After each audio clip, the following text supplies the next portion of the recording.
Pada akhirnya sejarah memalukan itu tiba di akhir tahun karena pemerintah internasional mendaftarkan Presiden Jokowi, mantan Presiden Jokowi sebagai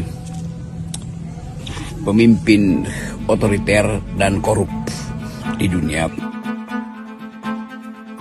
Mantan Presiden ke-7, Joko Widodo, Jokowi, masuk dalam daftar tokoh paling korupsi sepanjang tahun 2024. Organized Crime and Corruption Reporting Project atau OCCRP merilis 5 daftar tokoh dan pemimpin dunia yang terkait dengan kejahatan terorganisasi dan korupsi sepanjang tahun 2024.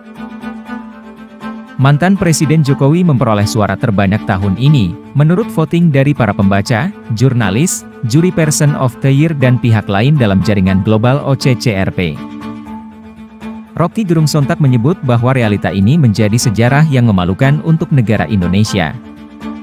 Rocky Gerung mengatakan bahwa rakyat Indonesia secara tidak langsung sudah dipermalukan oleh Jokowi di mata internasional.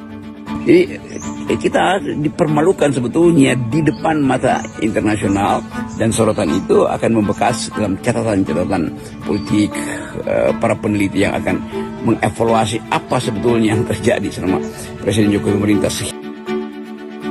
Soal tudingan-tudingan selama ini bahwa Jokowi adalah pemimpin yang buruk seolah terbukti begitu saja. Rocky Gerung bahkan sudah berkali-kali menyebut bahwa Jokowi nantinya pasti akan dinobatkan sebagai seseorang yang buruk. Memperoleh kejelasan ketika Presiden Jokowi dinobatkan sebagai satu di antara sedikit pemimpin terburuk di dunia, terburuk dalam soal korupsi, di dalam upaya untuk merusak demokrasi, dan dalam maneuvering untuk memanipulasi konstitusi. Jadi itu semuanya benar. Dan itu sebetulnya yang menyebabkan dunia itu menghitung Indonesia sebagai negara gagal tuh. Itu dasarnya kan. Dan itu juga yang kita maksud di dalam pembicaraan beberapa tahun sebelumnya, bahwa pasti kelakuan Jokowi ini akan dihitung oleh sejarah tuh. Berkali-kali saya terangkan, dibahas di FNN, dibahas di banyak podcast yang kritis, bahwa Jokowi itu akan dinobatkan sebagai seorang buruk, seorang tiran, seorang despot bahkan tuh. Nah, itu yang terjadi sekarang. Telisik TV mengabarkan.